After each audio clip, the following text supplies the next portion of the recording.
Faktor perkembangan teknologi dengan kemajuan budaya, kemajuan teknologi, anak-anak kita terutama makin terjauhkan dari hal-hal yang bersifat lebih filosofis.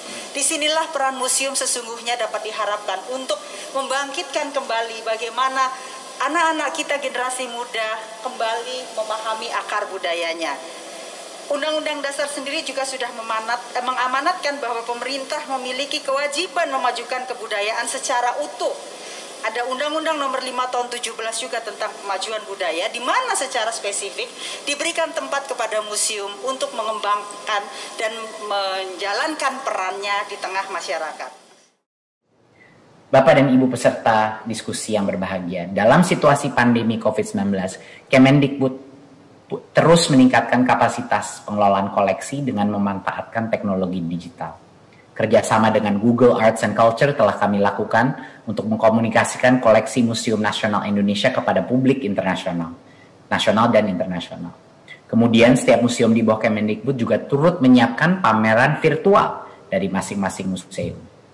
Pengenalan akan nilai-nilai sejarah dan budaya yang terkandung di dalam museum dan pengelolaan koleksi museum yang efektif akan memperkuat tujuan besar kita untuk membentuk pelajar Pancasila, yakni pelajar yang bernalar kritis, kreatif, mandiri, bergotong royong, berkebinekaan global, serta beriman dan bertakwa dan berakhlak mulia.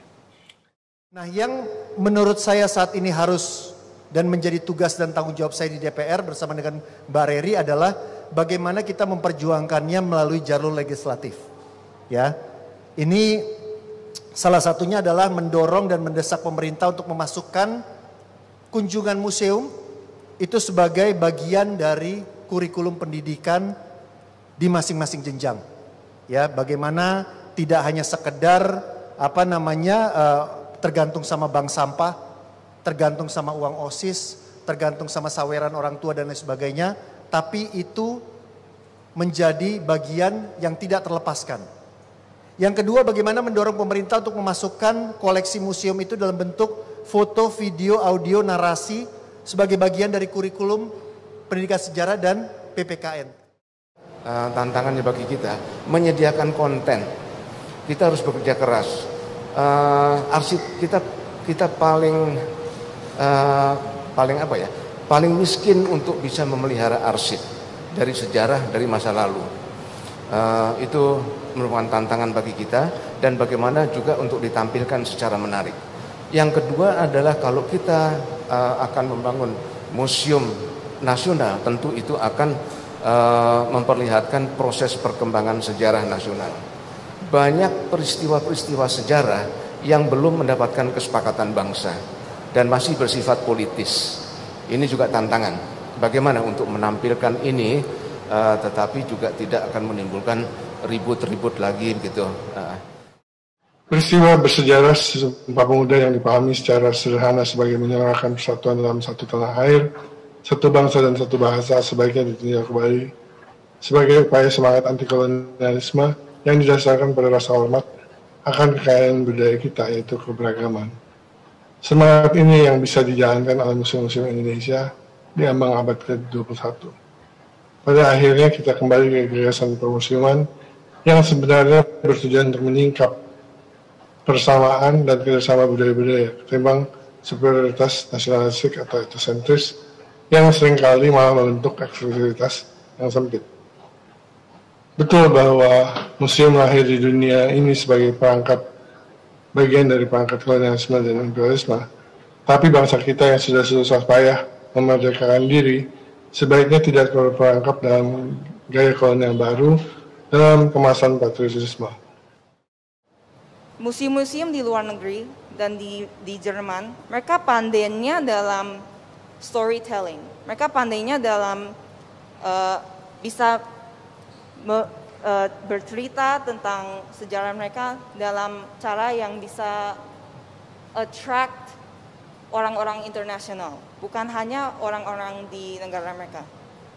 Koneksi inilah yang museum-museum di Indonesia lewatkan. The element of storytelling.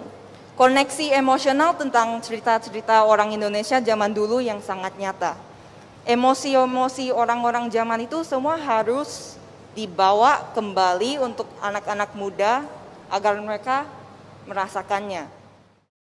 Ketika museum diletakkan sebagai sebuah kebudayaan yang di dalamnya sebetulnya ada secara historikal peradaban. Tetapi maksud saya yang harus dipertegas juga di dalam undang-undang termasuk dalam BP-nya, mau diletakkan di mana kebudayaan itu, apakah dia hanya bersifat material. Nah, yang agak khawatir kan kalau kita meletakkan museum di dalam rahim undang-undang cagar budaya, maka cagar budaya itu dia hanya bersifat material, dia bicaranya kebendaan. Padahal value-nya yang paling penting, yang non-materi.